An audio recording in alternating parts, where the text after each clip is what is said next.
Marion, Paul, Philippe, bienvenue pour ce webinaire, le 5e de l'année, échange sans filtre. Bonjour, bonjour Cécile. Voilà, alors n'hésitez pas à nous dire, vous avez un petit chat si vous nous entendez bien, si le son est clair. Bonjour à tous et à toutes. Paul, merci, merci Paul d'être fidèle, parce que je vois que tu es souvent connecté et que tu as les bons réflexes. Marion, bienvenue. Le son est parfait. Yann, bienvenue également. Philippe, bienvenue. N'hésitez pas à nous mettre un petit mot dans le chat, nous confirmer que le son marche bien. Et puis, n'hésitez pas également à vous présenter et nous dire ce que vous faites sur ce webinaire sur mesurer la performance écologique de l'entreprise, que je vais tout de suite le démarrer en attendant que les invités nous rejoignent, parce qu'on sait là qu'il y a un petit peu de retard. Voilà, bonjour Philippe, bonjour tout le monde. Alors Mathieu, je disais juste avant, j'étais très heureux de faire ce webinaire et c'était marrant parce qu'en fait, on se connaît depuis super longtemps. On était sur les bancs de l'école ensemble, puis après, on s'est croisés dans une entreprise, on vient de Grenoble, qui est bon, que les Grenoblois croisent beaucoup, qui s'appelle Schneider Electric. Et puis depuis, chacun a fait son chemin, et toi, tu as fait ton chemin dans la comptabilité écologique, donc vraiment la mesure de l'impact, mesure d'impact écologique vraiment pour l'entreprise. Tu fais partie des pionniers, puisque tu as suivi Hervé Bégaud et puis Alexandre Rambaud vraiment sur le début de quelque chose qui devient de plus en plus important pour les entreprises. Et alors, c'est important, mais en même temps, ça reste assez flou. Il y a beaucoup d'acronymes qui font peur, beaucoup de nouvelles notions. On parle de CSRD, on parle de double matérialité, donc de pas mal de concepts nouveaux. Et pourtant, ça va entrer dans notre quotidien. L'idée avec toi, Mathieu, c'était vraiment comprendre donc sous la forme d'un échange. Un échange, donc moi-même qui va te poser des questions de béotiens, mais également vous en chat dans les commentaires. Le but, c'est de pouvoir également échanger de manière directe avec Mathieu et les autres participants, et sans filtre, vraiment poser voilà, les questions qui vous taraudent. Mathieu, alors pour commencer, j'aimerais rapidement que peut-être que tu te présentes et et résumer rapidement sur quel est ton métier aujourd'hui et qu'est-ce que ça veut dire en fait comptabilité, le concept comptabilité écologique. Ça paraît presque antinomique dans notre monde, mais justement ça l'est de moins en moins. Je te laisse te présenter, introduire ce concept. Ok. Eh bien, bonjour à toutes et à tous. Merci David pour l'invitation. Déjà, vous m'entendez bien, c'est bon? Oui, on t'entend très bien. Ok, super. Effectivement, pour ta première question, moi, Mathieu Lastick, je suis grenoblois, comme tu as introduit. J'ai un début de parcours en contrôle de gestion et sur lesquels on s'est recroisé chez Schneider Electric. Et ensuite, j'ai bifurqué sur les questions de RSE. Et c'est là que j'ai croisé la question des comptabilités écologiques par cette reprise d'études. Derrière, j'ai effectivement fait la rencontre d'Hervé Bégaud qui m'a proposé de le rejoindre au sein de Compta Durable à l'époque, en 2019, où justement il allait lancer la première expérimentation, on va dire, d'ampleur sur la comptabilité écologique, donc le modèle CARE. Et du coup, j'ai embarqué à ce moment-là et directement à main dans le cambouis, où on avait j'avais du coup la tâche de manière opérationnelle de prendre l'objet qui sortait de la recherche pour le mettre en place dans les entreprises de manière opérationnelle. Donc ça, oui, vas-y. Ça, c'était en 2019, c'est ça? Ouais. Donc, c'était vraiment en avance de phase. Et Exactement. je te laisse continuer parce que depuis, il s'est passé plein de choses. Donc, je voulais aller justement là-dessus, sur la mise en œuvre. Donc, tu as fait partie des premiers à tester ce qu'était la comptabilité écologique. Et maintenant, on a ce grand cadre qui arrive, qui s'appelle la CSRD. Et alors, peut-être tu voulais arriver dessus, mais en tout cas, voilà, je voulais justement que tu cadres ce qui est en train de se passer au niveau comptabilité. Sachant que moi, je trouve ça super sympa, parce que quand j'ai vu ton profil, je me rappelle, j'étais à Schneider Electric et je te voyais sur les sujets de comptabilité et je me disais, la finance, c'est pas toujours ça peut faire peur. Et en fait, j'ai vu que tu t'es passionné pour ce sujet-là et que tu t'es retrouvé là 4 ans après être à la pointe sur ce sujet qui devient, hyper intéressant pour les entreprises dans le cadre justement de cette fameuse CSRD. Effectivement. Et du coup, en fait, moi, je vis ce moment-là comme quelque chose d'assez bizarre parce que il y a 5 ans, en mettant les mains dans le cambouis sur la comptabilité écologique, on passait un peu pour pour des énervés, où on nous disait, vous nous demandez beaucoup d'informations compliquées qu'on n'a pas forcément, etc. Et là, la CSRD demande à peu près, peu ou prou, la même chose sur une bonne partie des éléments, mais c'est obligatoire. Et pour le coup, c'est encore plus, plus tatillon en termes de points de données à récolter et en termes de corps. Donc voilà, ça pour dire on va avoir des vrais parallèles entre l'objet comptabilité écologique et qu'est-ce qui se passe en ce moment avec une CSRD. Parce que les entreprises sont habituées à la RSE, voilà, ça commence à devenir, les gens comprennent ce que c'est, ça devient même un exercice obligatoire. Et là arrive la CSRD. Est-ce que tu peux expliquer le lien entre RSE, finance et CSRD? Donc poser ce cadre-là qui nous tombe dessus presque, j'ai envie de dire, parce que toi, tu le vois depuis longtemps. Et comme tu dis, moi, je me disais, mais qu'est-ce qu'il fait Mathieu à fond dans cette finance et cette comptabilité écologique qu'on ne voit pas trop dans l'entreprise? Et là, je vois que ça arrive et je vois que du coup, des personnes dessus. Mais est-ce que tu peux reposer ce cadre RSE, tout à fait. ce qui est en train de se passer là? Donc, si on fait le lien effectivement entre finance, RSE et CSRD, c'est qu'au départ, on a l'aspect reporting financier classique. Quand on a le contrôle de gestion, c'est vraiment la question de la clôture des comptes, du BP, etc. Et là, du coup, on parle un certain langage. En parallèle de ça, on va avoir des demandes en termes de RSE, de comment on va dire que l'entreprise s'engage sur des démarches environnementales, sociales, de gouvernance. Mais à ce jour, ces actions, ces activités prises restent toujours en parallèle du rapport financier, de la stratégie financière. Ça a été vu un peu comme, on va dire, un organe nouveau, un peu satellite, qui tente de taper à la porte du COMEX pour dire oui, on est important, on a des sujets importants à apporter. Et ce qui fait qu'on se retrouvait avec un rapport financier qui a l'air sérieux, avec des comptes, un bilan qu'on doit à la fin et un résultat d'exercice. Et à côté de ça, on avait un rapport extra-financier, plein d'indicateurs, pas forcément toujours comparables entre une activité et une autre, et puis surtout qui était souvent une variable des fois d'ajustement ou pris avec des mesures plus ou moins légères par rapport au sérieux apparent du rapport financier. Enfin, du sérieux du rapport financier. Donc il y avait ça. Puis on se rend compte avec le temps qui avance, et on va dire la vulgarisation et la montée en puissance des questions climatiques, de biodiversité aussi maintenant avec l'accord de Paris-Montréal, mais aussi des questions, on va dire, d'action pour s'adapter face à des risques qui arrivent et qui sont de plus en plus physiques, ces organisations. On se rend compte qu'on ne peut plus traiter ça indépendamment, des sujets RSE indépendamment des sujets financiers, et qu'on va voir qu'il y a des liens qui se font. En un sens, derrière, il y a ce rapprochement-là qui est en train de se faire. Et là, pour illustrer, mon premier job, finalement, c'était pour boîte du numérique, où on avait fait un data center, Green Data Center, justement. J'avais à la fois mon rapport financier, mon rapport extra-financier, on pilotait des données sur les consommations d'eau, des réductions d'émissions de gaz à effet de serre, sur l'efficacité énergétique, etc. Mais on a eu du mal à valoriser en fait aussi ces activités-là, en quoi l'entreprise, en mettant en place quelque chose de plus efficace, des fois, était au bon endroit ou pas au bon endroit, et en quoi, en fait, il faut aussi valoriser ces dépenses engagées par rapport à d'autres qui ne le font pas.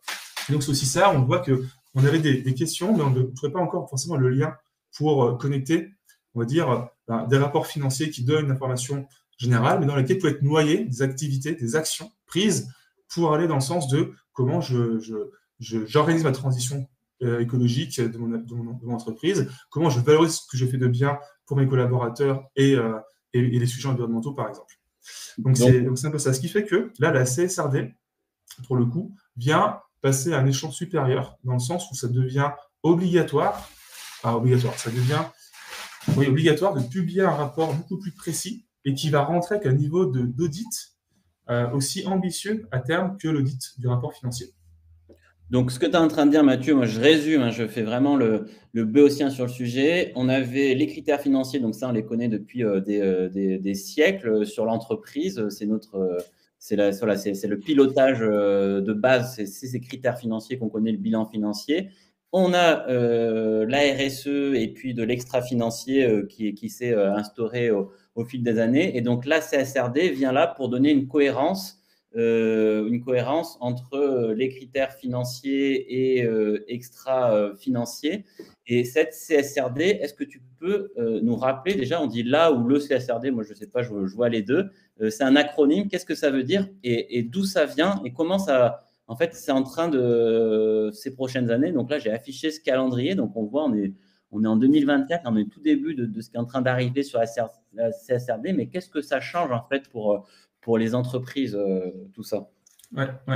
Alors effectivement, la CSRD pour Corporate Sustainability Reporting Directive, en français, en gros, on va demander de publier un rapport de durabilité. Ce rapport de durabilité, donc, c'est issu d'une nouvelle norme européenne qui entre en application.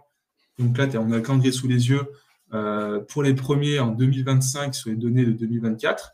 Et en fait, on va avoir, ça vient remplacer la précédente norme qui était sur le rapport de déclaration de performance extra-financière.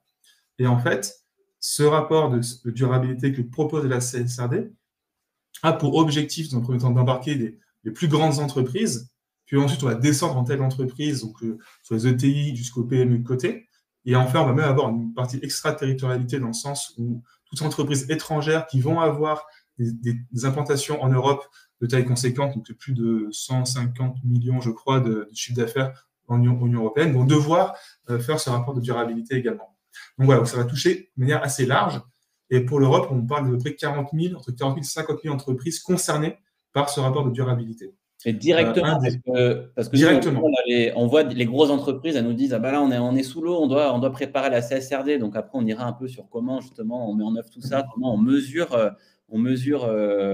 comment dire, des aspects qui ne sont pas des aspects financiers. Donc, on y reviendra. Donc là, elles sont dessus. Mais derrière, donc là, on voit qu'elles vont, donc, en 2025, commencer à devoir remplir ce rapport de durabilité. Mais derrière, ça veut dire qu'elles vont aussi demander petit à petit à leurs fournisseurs, à leurs parties prenantes aussi des informations. Donc, ça impacte déjà à partir de cette fin d'année et l'année prochaine. En fait, c'est déjà, on va avoir une grosse partie de nos entreprises qui vont être plus que sensibilisées, enfin directement concernées par ces nouveaux critères.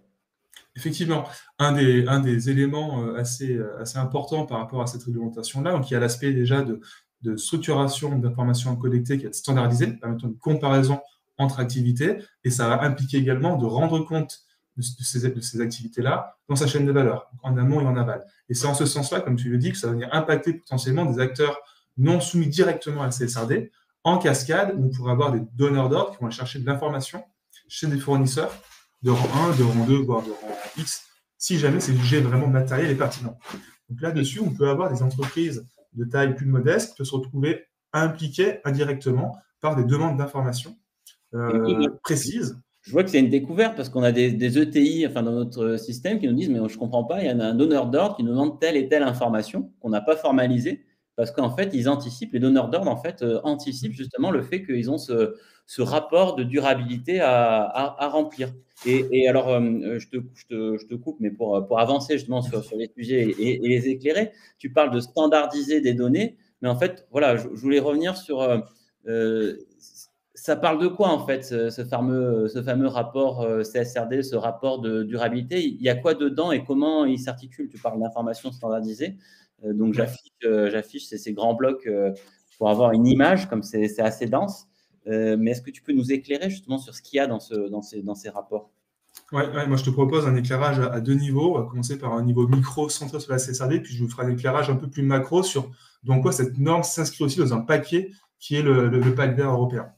Et du coup, sur vraiment la périmètre de la CSRD en tant que telle, on va avoir 10 normes, une dizaine de normes transverses, on appelle des ESRS. On va avoir des ESRS avec des exigences générales. Donc, c'est en gros la ESRS 1, ESRS 2 qui vous disent concrètement c'est quoi la philosophie de la norme et du coup comment vous allez devoir rapporter vos informations, avec quel cadre. Et vous allez avoir du coup des points obligatoires, quoi qu'il arrive, à rapporter. ESRS, ensuite, ça veut dire quoi, Mathieu? ESRS alors là, c'est une question piège, je ne vais pas noter l'acronyme en tête. Exigence standard de reporting and sustainability, je crois. Parce que ça, c'est en anglais, parce que tu m'as envoyé beaucoup de documentation avant, et je te disais justement, dans les acronymes, on s'y perd, parce que en fait, la France reprend des acronymes anglophones dans des textes français. Donc, c'est pour ça que je te Ouais. demandais de préciser, effectivement, Non, c'est un bon point. vous avez Et la on voit réponse, ça n'hésitez pas à le dire aussi en commentaire ouais, pour ça marche. vous corriger. Ça marche. Ça Euh, marche, ça marche. Et puis, Parler des puis normes transverses générales, ok. voilà. Donc, 2 normes transversales générales qui, en gros, vous disent comment vous allez devoir répondre aux normes spécifiques thématiques sur l'environnement, le social et la gouvernance. Et donc, dans ces normes spécifiques, on a du coup la question du changement climatique, qui est un gros morceau dans lequel l'entreprise va devoir, entre guillemets, normes spécifiques environnementales, donc changement climatique, la pollution, l'eau, ressources marines, la biodiversité de l'écosystème et l'économie circulaire. Sur l'aspect social, on va regarder la main-d'œuvre directe, les travailleurs de la chaîne de valeur, les communautés affectées, la consommation, les consommateurs et les usagers finaux, et enfin, la question de la conduite des affaires, en gros, l'éthique des affaires. Voilà, donc ça, c'est les grands, on va dire, blocs thématiques. Et ensuite, chaque grand bloc thématique sont abordés à peu près de manière similaire, à savoir, on va devoir dire, finalement, est-ce qu'on a un impact matériel là-dessus? Ça veut dire, est-ce qu'on est en capacité, est-ce que notre activité va venir impacter directement, ou est-ce qu'on est en risque, ou est-ce qu'on a des risques et opportunités par rapport à cette thématique-là? Et grosso modo, derrière, ça amène à se poser la question, si jamais j'ai le matériel pour moi, c'est-à-dire j'ai un impact important sur la thématique, ou alors la thématique peut m'impacter moi en tant qu'entreprise de manière importante, à ce compte-là, il faut que je le dise, et derrière, ça m'engage à avoir des données de reporting particulières.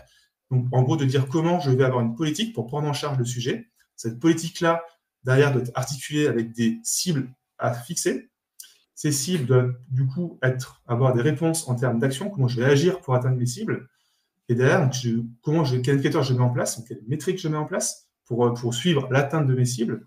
Et enfin, quel est le coût de mes actions? Quelles sont les ressources financières que ça va me demander d'engager pour faire cette action-là? Et du coup, ça commence à structurer, en fait, on commence à voir avec ça, se dessiner la connexion de l'extra-financière, la métrique, traduite par l'action et son coût, pour arriver derrière donc une donnée financiarisée qui pourra être appréhendée à terme, on verra tout à l'heure, sur des questions de comptabilité intégrée, élargie. Voilà. Qu'est-ce que je peux te dire d'autre en synthétique là-dessus, sans trop rentrer dans du détail? Alors déjà, Marion nous dit c'est European Sustainability Reporting Standard, le fameux Merci, Marion. ESRS. On retrouve un autre acronyme ESG, environnement, social, gouvernance. Vraiment les grands blocs, les grands scopes analysés par cette CSRD. Et puis avec, tu l'as dit, ce chapeau sur les exigences générales, les informations générales sur comment tout ça est mis en œuvre. Et donc, ça devient, donc c'est ce qu'on voyait dans ce calendrier. Donc, chaque entreprise, alors déjà, est-ce que toutes les entreprises vont devoir remplir tous les critères Voilà. et comment on en arrive, comment on met ça en place? Moi, je pense que ça fait.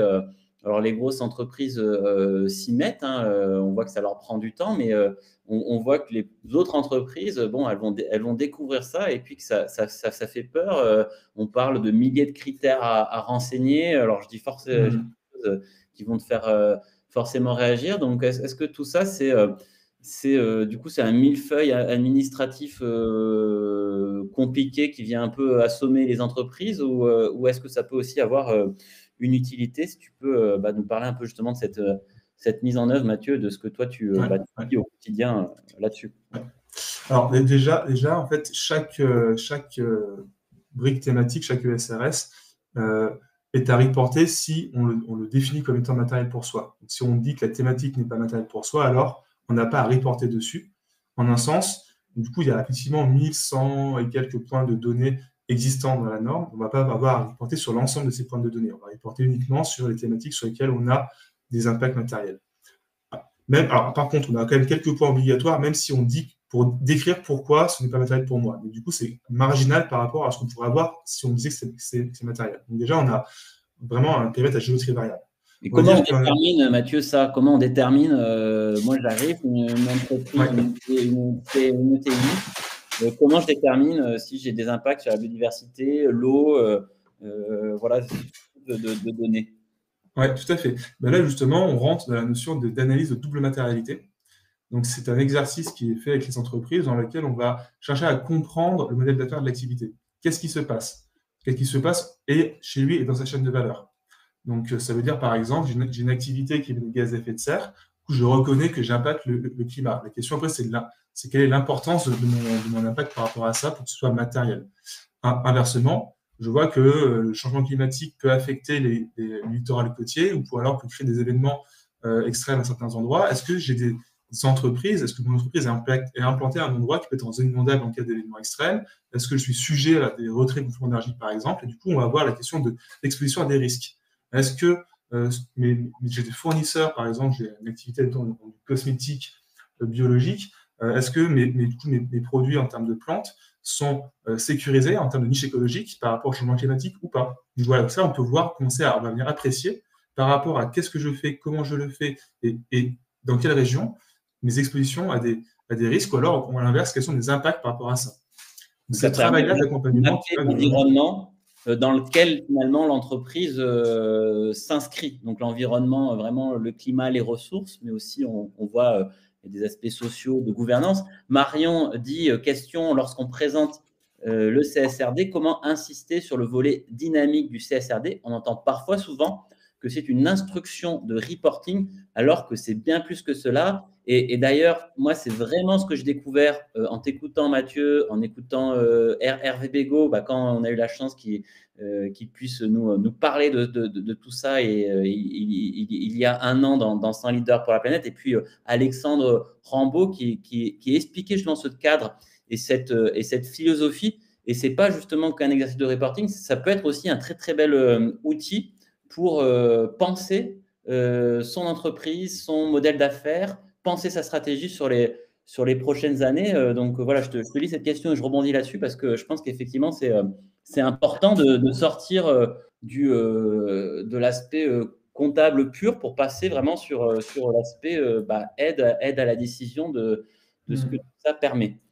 Ouais, merci Marion pour la question. C'était un point que j'avais en tête à cœur d'aborder, dans le sens où il ne faut vraiment pas aborder la CSRD. En tout cas, c'est un conseil de ne pas aborder la CSRD comme quelque chose de douloureux et un pur exercice de reporting, mais comme un exercice qui, comme tu l'as dit, permet de prendre le temps de repenser son activité, son modèle d'affaires et d'être dans une vision stratégique. Comment j'utilise cette matière, cette information que je vais produire pour repenser mes activités, mes actions. Et donc, en fait, il y a plusieurs axes par rapport à ça. Il y a déjà le fait qu'il faut être humble. Le premier exercice, on va être déjà dans commencer à identifier les enjeux, les sujets structurés, voir où sont tout dans la raquette. Donc, on va avoir un exercice d'amélioration continue à mettre en œuvre pour renforcer la qualité de l'information que l'on a ou qu'on va devoir aller chercher. Ça, c'est un point déjà aussi important, c'est qu'on ne demande pas d'être bon demain matin. C'est par contre, se donner le temps de se dire, voilà, j'ai identifié des sujets, je suis à tel niveau de maturité là-dessus, et voilà le temps que je me donne pour arriver au bon niveau de maturité pour pouvoir traiter correctement le sujet. Ça, c'est un point qui est aussi important à avoir en tête. Et derrière, après, comme tu le dis, c'est comment je peux me projeter dans une vision stratégique de cette information-là. Et pour moi, c'est là où derrière la question du coup d'après qui est intéressante, c'est la question de la comptabilité écologique. Dans le sens où, aujourd'hui, on va avoir à CSRD une information qui commence à être raffinée, dans la mesure où on va se donner des cibles à atteindre, des actions, pour commencer des plans d'action, pour pouvoir commencer à prévoir, pour pouvoir commencer à chiffrer ces plans d'action. Maintenant, derrière, c'est en tant que décideur, en tant que dirigeant, moi, ce qui m'intéresse, c'est de me dire maintenant comment je pilote. L'atterrissage de mon entreprise à 5 ans, par exemple, pour commencer à être, admettons, en phase avec l'accord Paris. Donc, on peut dire, Mathieu, donc en fait, la CSRD est en train d'unifier, donner cohérence à deux grands types de données, qui sont les données financières qu'on connaît très bien, et puis l'extra-financier, environnement, social, gouvernance. On parle de double matérialité. Est-ce que tu peux bien expliquer ce terme de double matérialité qu'on voit de plus en plus? Oui, tout à fait. Là, pour le coup, avec la double matérialité, on a un vrai enjeu de venir rattacher sur Terre la comptabilité financière. C'est-à-dire qu'il faut faire prendre conscience qu'aujourd'hui, elle regarde uniquement le capital financier, à savoir la matérialité simple, la matérialité financière. C'est-à-dire que l'approche en matérialité financière uniquement, on va regarder uniquement en quoi l'environnement extérieur, je dis environnement au sens large, en prenant la société également, peut impacter en positif ou en négatif mon entreprise. Donc en gros, en quoi ça peut être des facteurs de gain en plus ou alors de sujets de risque auxquels je vais devoir me prémunir. Ça, c'est vraiment l'approche mentalité financière qu'on a classiquement en fait, aujourd'hui dans les organisations. À cela, on vient ajouter la mentalité d'impact. Et du coup, cette mentalité d'impact, c'est la reconnaissance que l'entreprise a des impacts également sur l'environnement, sur les employés, sur les sociétés, enfin sur les sociétés humaines, donc les riverains par exemple, les communautés locales, etc. Et donc, c'est ces deux éléments ensemble qui font cette double matérialité-là. Et du coup, on vient aussi, en un sens, réancrer sur Terre les entreprises dans la mesure où elles vont devoir commencer à prendre en compte en fait, les enjeux aussi de préservation des écosystèmes, des êtres humains avec lesquels elles sont en relation pour fonctionner, en plus de chercher à prendre en compte et poser son capital financier. Donc c'est vrai, on a ces deux dialogues en parallèle et du coup, cette connexion qui se fait par la prise en compte des enjeux naturels et humains, c'est-à-dire de la connexion de la matérialité d'impact, ça vient de dire, ça va venir conditionner aussi, mais maintenant, en fait, pour pouvoir continuer à être rentable et durable, vous allez devoir assurer que vos activités ne vont pas dégrader outre mesure et que vous allez engager des plans d'action qui vont avoir des coûts pour réussir à garantir que vous n'allez pas détruire, entre guillemets, les écosystèmes sur lesquels vous reposent vos activités. Donc, en fait, du coup, on rend visible ce qui était invisible aujourd'hui dans le fonctionnement des entreprises au travers de la comptabilité à terme.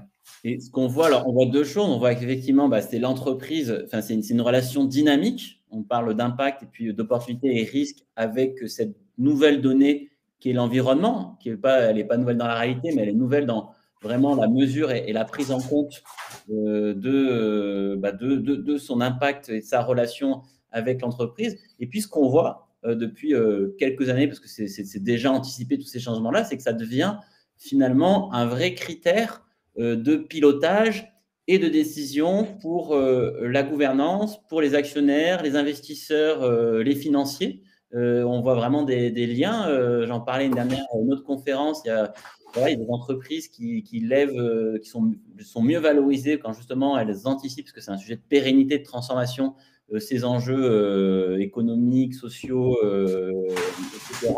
Et on voit clairement des emprunts qui sont parfois très connus Danone de manière dégressive en fonction de la mise en place de leur RSE. Donc, on voit vraiment en tout cas un vrai lien qui est en train de se faire, un vrai alignement écologie-économie pour plein de raisons. Mais la CSRD vient du coup donner un vrai cadre pour que tout ça communique bien. Oui, en fait, il y a un vrai enjeu derrière, c'est fournir une information aussi pour les partenaires financiers, les investisseurs, les partenaires bancaires qui vont pouvoir demain, et pas demain, c'est dès maintenant en fait, pour discuter pour avoir des discussions déjà avec des acteurs bancaires, tout comme des gestionnaires d'actifs. Ce qui se pose la question maintenant, en tant qu'acteur bancaire, c'est comment je prévois un prêt bonifié sur la base de critères environnementaux, donc avec des objectifs à atteindre. C'est là, du coup, ça demande de mise en place de reporting précis avec une cible alignée, par exemple, sur l'accord de Paris, en tout cas qui est en cohérence avec ça, sur une thématique précise, et derrière d'avoir un reporting qui permet de garantir que, en fait, je respecte mon engagement et que, du coup, mon emprunt reste bonifié jusqu'à la fin. On peut avoir des gestionnaires d'actifs, là, avec qui je commence à avoir des discussions, dans lesquelles je dis, voilà, en fait, pour pouvoir renforcer les critères ESG, comment je vais pouvoir utiliser la matière de la CSRD ou alors comment je vais pouvoir utiliser la question de comptabilité écologique pour affiner en fait mon reporting, mon scoring aussi des entreprises dans lesquelles je vais investir. Donc là, typiquement, on est vraiment dans ce besoin-là, attente, et clairement, la CSRD va fournir une matière première pour ces acteurs-là qui vont de coup demain être encore plus exigeants et plus précis finalement dans le ciblage de leur placement et de leur prêt. Donc finalement, on peut se dire que c'est quand même une bonne nouvelle pour l'environnement, mais aussi en fait pour les entreprises, parce qu'on voit vraiment que du coup les deux deviennent très liés. Alors on va passer peut-être sur les exemples, Mathieu, et puis alors je vous invite à poser vos questions également dans le chat, parce qu'on va partir. Donc la conférence dure 45 minutes, on déborde un peu parfois, donc on arrive dans le dernier quart d'heure, donc restez pas sans réponse aux questions qui vous taraudent. Je te lis l'exemple là que j'ai trouvé, l'exemple d'une entreprise ferroviaire comme la SNCF. Donc, à travers son activité de transport de personnes et de marchandises, la SNCF a un impact économique, social et environnemental sur le territoire. En parallèle, donc double matérialité, le changement climatique risque de mettre à mal ses infrastructures et le réseau. On parle de canicules, de fortes précipitations, de tempêtes, etc. En même temps, qu'il peut présenter, ce défi, répondre à ce défi climatique, une opportunité économique, car le train est aujourd'hui une solution de mobilité moins carbonée. Comment tu analyses ce type d'exemple et est-ce que tu as d'autres exemples à nous donner justement d'entreprises qui mettent en place une comptabilité écologique. Et puis après, il faudrait peut-être qu'on fasse une petite incartade aussi sur la méthode et le care, hein, sur la manière de mettre tout ça en œuvre. Et comment tu analyses cet exemple et est-ce que tu as des exemples à nous donner sur justement la mise en œuvre, de matérialité? Pour le coup, cet exemple, j'ai envie de dire, il est purement bloqué dans la matérialité financière, dans le sens, il va regarder les opportunités, enfin, ce qu'apporte la SNCF à la société, entre guillemets. Donc, on est dans la valorisation plutôt de ce qu'elle apporte à la société. Du fait de dire, voilà, je parlais du transport et une activité économique, donc là, c'est plus de l'analyse d'impact, en fait, en un sens. Et après, la question, on verra plutôt la question des risques pour l'entreprise, de l'environnement. On est vraiment encore sur analyser, quand on parle de changement climatique, risque d'impacter mes travails d'infrastructure, c'est vrai, mais du coup, on est en train de se poser la question de là, je cherche à préserver uniquement mes infrastructures à moi, et quand je prémunis de coupures d'activité. Si on voulait aller plus loin dans cette analyse-là, et en fait, je vois la source Google Management qui est connue pour être dans cette approche purement, on va dire, très orientée matérialité financière. Pour ça, je ne suis pas trop surpris par ça, du coup. Mais du coup, s'il faut aller plus loin, il devrait inclure la dimension, en fait, la SNCF, typiquement, eh bien, a aussi des impacts sur l'environnement. Par exemple, ils ont encore des trains diesel, ils ont l'usage des pesticides pour désherber le long de leur voie ferrée. Et c'est là, en fait, qu'on va voir l'impact matériel, la double matérialité qui n'était pas forcément pris en compte dans l'exemple là. C'est là-dessus, du coup, on va dire, voilà, la SNCF demain, en fait, pour être vraiment durable au sens de la double matérialité, c'est à la fois de dire, ben voilà, les fortes chaleurs peuvent venir déformer les rails, donc du coup, à part le travail sur comment j'adapte mes rails pour pas qu'ils se déforment à des chaleurs plus importantes, et en même temps, ben, quand je désherbe mes voies ferrées, est-ce que je ne veux pas trouver d'autres solutions que des biocides pour le faire, pour préserver la biodiversité alentour. Donc voilà comment je dirais dans l'analyse de ce cas-là pour SNCF en double matérialité. Ok. Et est-ce que tu as des exemples parlants justement d'entreprises ou de collectivités, d'organisations qui mettent en place cette CSRD, qui s'y préparent et qui peut-être justement vont plus loin avec ce qu'on appelle la comptabilité écologique, la méthode CARE. Alors, je t'affiche ici une des diapos de notre masterclass sur la plateforme Leader pour la planète qui a été développée avec vous. Est-ce que tu peux justement nous parler sur d'exemples concrets et comment on anticipe ces reportings? On en fait autre chose qu'un simple reporting, comme le disait Marion. Ouais. Alors, pour le coup, moi, ce qui est marrant, c'est que j'ai des clients qui sont venus avec moi sur la comptabilité CARE avant la CSRD, qui du coup sont en train de se poser la question de comment je connecte à l'envers. Donc, c'est ça qui est intéressant. Alors, du coup, pour prendre la question, je vais avoir plusieurs exemples. Et, en gros, aussi pour planter le décor, c'est que la question de la comptabilité écologique, et en fait, derrière ce mot-là, on peut rassembler plusieurs types de propositions. Dans ces différentes propositions, toutes vont pas répondre aux mêmes besoins en termes de questions qu'on se pose. Maintenant, c'est la question que l'on se pose et qu'on veut intégrer en comptabilité et comment je préserve les écosystèmes et les humains, l'essence humaine en comptabilité.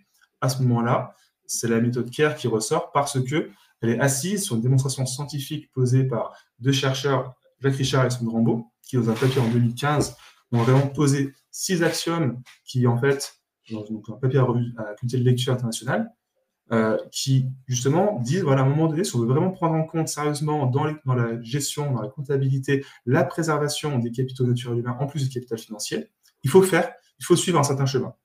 Et donc, à partir de cette démonstration-là, ils ont paramétré la méthode CARE. Ce qui veut dire que demain, on pourra avoir d'autres méthodes autres que CARE, mais en fait, elles tendront forcément à ce que fait CARE aussi, parce que, en soi, c'est une démonstration scientifique qui fait que ça nous cadre dans la réflexion pour arriver au bon endroit. Du coup, une fois ceci étant dit, ça nous amène du coup à un chemin où on va avoir effectivement, comme sur la scène que tu montres, 4 grandes étapes. Et là, on va avoir le parallèle avec la CSRD. C'est-à-dire que dans la CSRD, on va nous demander de comprendre son modèle d'affaires pour voir quels sont les enjeux matériels. En fait, quand on rentre dans le CARE, on pose la matérialité d'impact d'entrée de jeu et c'est exactement la même chose. On analyse le modèle d'affaires chez soi en chaîne de valeur pour voir où sont les enjeux matériels en termes d'impact. En quoi mon activité a un impact sur les humains, sur les écosystèmes. Ça permet de bien clarifier aussi ce qui va être capital. Par exemple, j'émets des polluants dans une rivière, la rivière va devenir un capital pour l'entreprise. Et ce qui fait qu'en un sens, ça vient opérationnaliser le concept des limites planétaires. Les limites planétaires, c'est un très beau concept pour vulgariser les enjeux. C'est macro. Maintenant, même les auteurs de ce concept-là le disent, c'est quelque chose de macro. C'est pas fait pour être utilisé à l'échelle micro. Donc là, en fait, quand on a défini un capital naturel humain dans le CARE, on vient opérationnaliser à l'échelle de l'entreprise cet aspect de limite planétaire. On va venir appliquer clairement qu'est-ce que j'impacte. Et par exemple, dans l'exemple que j'ai pris avec mon entreprise qui envoie des plantes dans une rivière, eh bien, dans la CSRD, on va être dans la thématique pollution. Donc, on va avoir une thématique pollution dans la CSRD. Qui envoie du plomb? Tu parles non, pardon, quand tu mets des polluants dans une rivière, pardon, du plomb, pardon si je parle trop vite, mais quand tu mets des polluants dans une rivière, tu as un impact de pollution. Effectivement. Voilà. Et du coup, c'est juste pour dire qu'on voit les parallèles qui se font. Donc, on va venir préciser clairement qu'est-ce que j'impacte, comment je suis l'impact, comment je mesure mon impact et quel objectif je me mets. Et l'objectif que l'on se met, c'est sur des bases scientifiques et démocratiques. C'est-à-dire qu'à un moment donné, on va se dire, par exemple, ma rivière, son bon état de santé, c'est quoi? C'est un débit d'eau, une hauteur, une température, des qualités physico-chimiques. Et ça, c'est cadré déjà aujourd'hui par en fait, des scientifiques qui vont dire, voilà, sur tel bassin Vincent, sur telle rivière, c'est sa caractéristique de bon état à suivre. Et derrière, l'entreprise va devoir faire en sorte de pouvoir atteindre ces objectifs-là. Et donc là, ça nous amène à construire le bon reporting d'indicateur précis avec comment je suis l'état de santé, comment je suis les impacts, les émissions de polluants, quelles actions je mets en œuvre derrière. Et là, du coup, on dit aux actions déjà mises en œuvre, aux actions à mettre en œuvre en plus, qui me garantissent que je respecte l'objectif. Et derrière, ces actions-là ont un coût en OPEX, CAPEX, donc les dépenses d'exploitation et les dépenses d'investissement. Et derrière, ces dépenses-là, on va pouvoir les intégrer dans une comptabilité, un bilan compte de résultats qui permettent, en fonction de la nature de l'action, nous dire est-ce que j'agis pour supprimer l'impact à la source et combien je dépense pour le faire? Est-ce que j'agis pour préserver, comment je gère ma pollution, comment je répare après une dégradation, par exemple, et combien je dépense pour pouvoir piloter, suivre les choses. Exemple, je ne peux pas avoir une stratégie climat si je ne fais pas un bilan carbone à minima pour ensuite comprendre derrière quelle trajectoire il faut que je construise. Et donc, quelle plan d'action il faut que je décline. Et du coup, on a une vraie structure complète qui nous permet de bien suivre à la fois les besoins, d'où je pars, quel écart j'ai à combler, quel plan d'action je vais mettre en œuvre pour être à la bonne échelle, et derrière, combien ça me coûter de le faire. Et donc, d'avoir une vision, on va se mettre à nu un peu quand même pour voir quelle est, à la fin, ma rentabilité, en prenant en compte tous ces besoins de préservation. Et en parallèle de ça, on va aussi pouvoir flaguer nos dépenses, pardon, pas nos dépenses, nos chiffres d'affaires à impact, entre guillemets. C'est-à-dire que si je vends des solutions à mes clients de réparation, je dépollue un sol, et je vais avoir un chiffre d'affaires flagué sur un chiffre d'affaires vert pour préservation du capital de mon client. Du coup, on a deux regards. On regarde chez soi de quoi j'ai besoin pour bien travailler, et derrière, qu'est-ce que j'apporte aussi potentiellement à mes clients. Parce que c'est vrai, au tout début, tu as parlé, Mathieu, en fait, tout ça, ça vient cadrer l'aspect économique et environnemental de l'entreprise. Et puis derrière tout ça, il y a ce grand plan qui est le Green Deal, la taxonomie, en fait, l'Europe, mais comme les États-Unis avec l'IFISHAC, comme la Chine, en fait, les pays, en fait, se mettent chacun dans un cadre et pour justement flécher les investissements et en fait préparer l'avenir. Ça passe par la stratégie nationale bas carbone, ça passe par un différent type de stratégie, mais pour justement avoir une société, une économie qui soit plus pérenne et qui soit résiliente, qui soit capable de traverser ces temps. Et là-dedans, on parle quand même de plans qui sont de plusieurs. On est sur le millier de milliards pour l'Europe. Ça paraît beaucoup, en même temps, c'est peut-être pas beaucoup quand on regarde ce qui se passe aux États-Unis ou en Chine, mais en tout cas, c'est ça qui se met en marche. Tout à fait.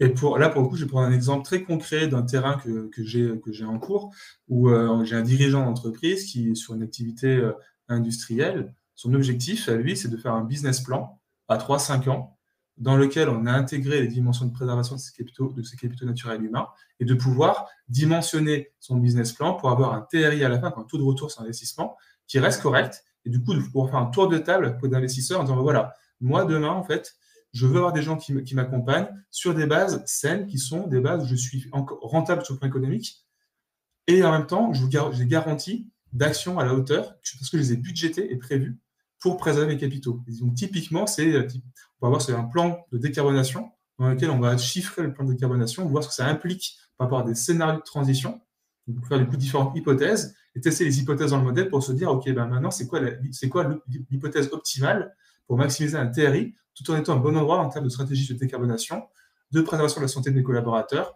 de préservation des sols, etc. Alors tout ça, c'est super Mathieu, mais tu parles de CAPEX, OPEX, de coûts justement, mais à quel moment justement c'est un luxe ou une nécessité et quel est le timing en fait, à quel moment on se penche sur la CSRD, on voit le réglementaire et voir vraiment une comptabilité écologique, donc méthode CARE notamment. Voilà, qui peut se le permettre? Je vois plein d'entreprises, voilà, déjà elles ont c'est du temps, tout ce qui est administratif. Donc, si en plus on leur rajoute ça, ça paraît. Voilà, qui peut se permettre et à quel moment c'est aussi une opportunité pour les entreprises? Alors, ça peut être vu comme un luxe. En tout cas, pour moi, l'opportunité, c'est d'avoir un coup d'avance. Si je dois citer un de mes clients, c'est vraiment, il est déjà dans le coup d'après de la CSRD. Il est déjà dans le fait, j'ai déjà le système d'information qui va me permettre de digérer ce que j'ai produit avec la CSRD et de pouvoir tout de suite appuyer sur les bons boutons pour savoir quelle action je prends demain pour piloter mon activité dans l'endroit. Donc en fait, en un sens, c'est pas vu comme un luxe, c'est aussi vu comme quelque chose d'un investissement court terme, rentable, parce que je vais être en capacité d'agir et d'être réactif et d'être en avance sur les autres. Ça, c'est un point aussi important. Derrière, après, on peut aussi avoir différentes façons d'accompagner. Un élément aussi à dire, c'est que moi, aujourd'hui, j'ai plusieurs casquettes. J'ai une casquette de consultant au sein d'Hendrix, où j'accompagne des organisations sur ces questions de comptabilité CARE, et en même temps, je suis au sein du monde associatif. On va avoir le CERCES, le Cercle des comptables environnementaux et sociaux. Là, je suis membre du comité de direction, dans lequel on a un enjeu de fédérer une communauté d'acteurs et de pratiques et de praticiens. On va avoir une construction progressivement d'outils à mettre en commun, des formations. Il y a un centre de formation aussi, on va dire un satellite à ça qui permet de former des praticiens. En gros, je commence à former des concurrents, pour être très clair, sur ce sujet, pour pouvoir justement permettre à plus de monde d'embarquer sur la thématique, si vous êtes vous interne en entreprise, ou alors si vous aussi vous voulez faire de l'accompagnement. Donc il y a différentes choses à dimension variable. On peut être sur de la formation, on peut être sur de l'accompagnement. Et voilà, donc là on est sur un point, on est sur un début de mouvement à amplifier. Ça c'est évident. Après, à quel horizon de temps, en fait, pour ta deuxième question, en termes de temps temporel, là, je n'ai pas de boule de cristal. Par contre, j'ai vu passer un slide de PwC qui mettait à horizon 7 ans, en termes de notions réglementaires, d'aller sur les comptabilités dites multicapitaux. La question derrière étant, est-ce qu'on aura le courage d'aller dans la continuité de ce qu'a fait la CSRD?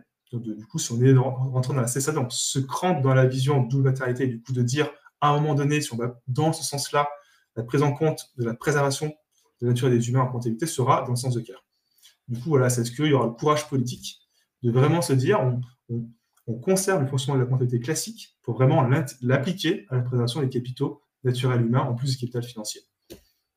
Et puis, c'est vrai que ça répond aussi, le cadre posé. Alors, effectivement, c'est un coût ou un investissement, mais ça répond quelque part ça pose un diagnostic et ça donne des éléments de réponse à beaucoup de questions que se posent des entreprises, notamment des entreprises qui se disent j'ai un modèle d'affaires qui est celui basé sur le monde d'avant, vraiment basé sur les fossiles, sur l'extraction de matière, etc., vraiment sur un mode linéaire, et qui se disent mais comment je m'adapte et je me réinvente dans ces 10 années, et ça pose finalement ça pose des questions sur vraiment la vision de l'entreprise, de l'entreprise. Donc certes, se mettre alors il y a des jalons réglementaires.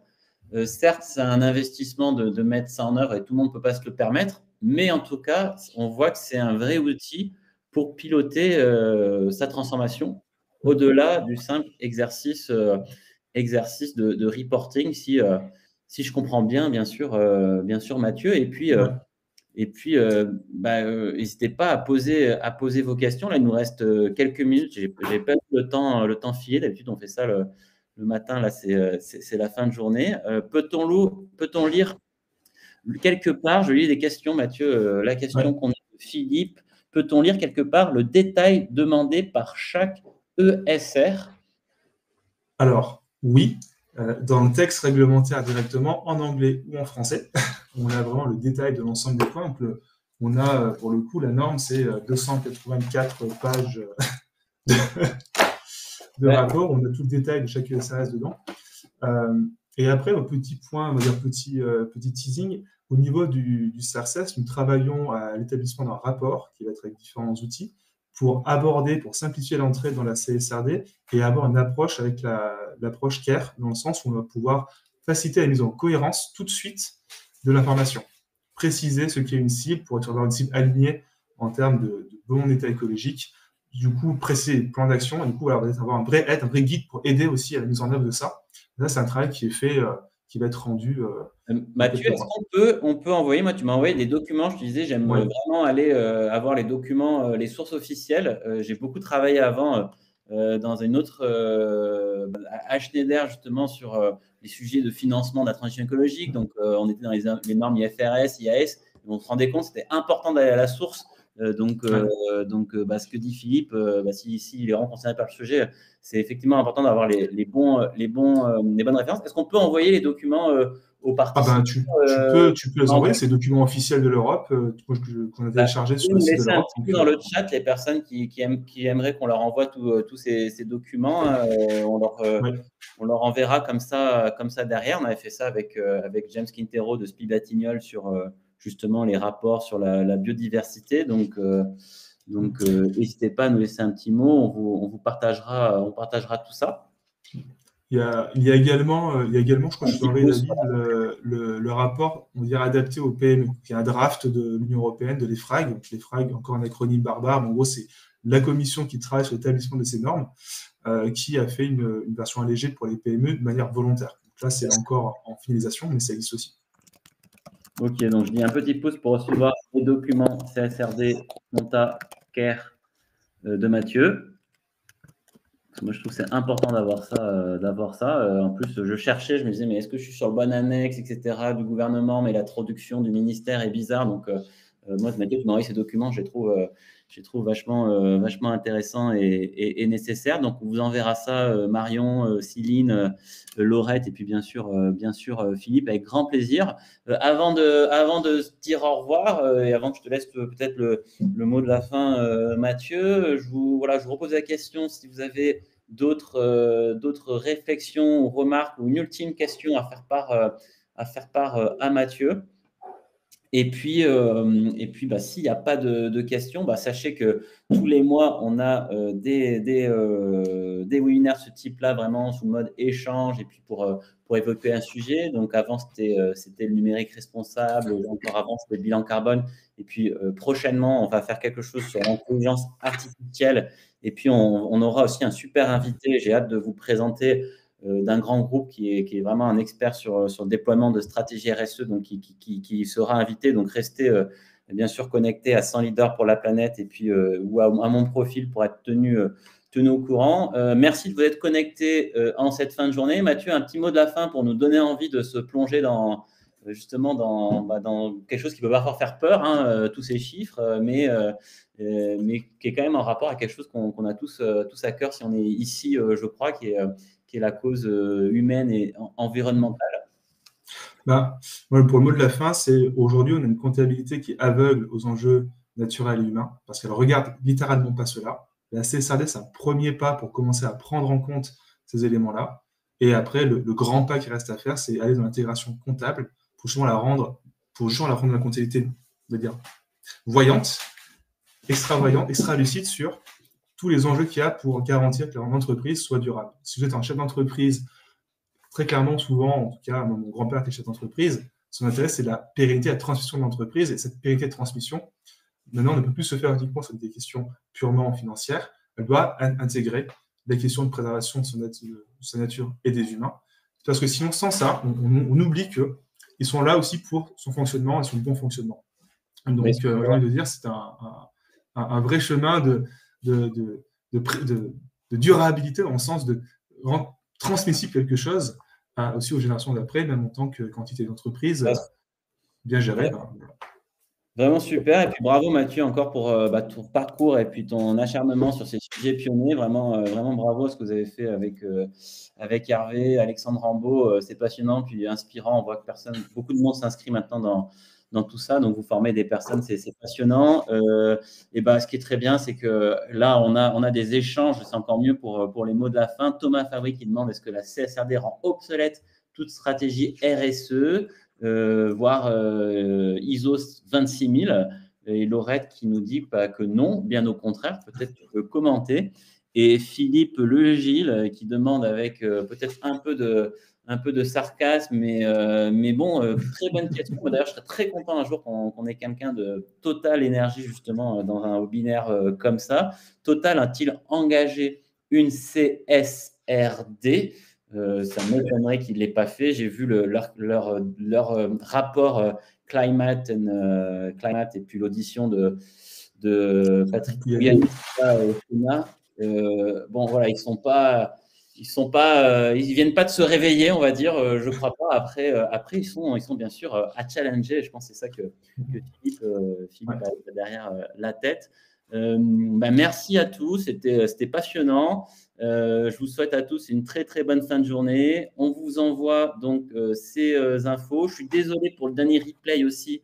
Ma faute à moi, j'ai pas pu le diffuser encore dans la newsletter. La faute au pont et à plein d'autres choses, mais je vais m'en occuper. Et on vous souhaite à tous une très bonne fin de journée. Rendez-vous au prochain webinaire. Merci tout le monde. Merci à tous. Et du coup, c'est bien ça, Laurette.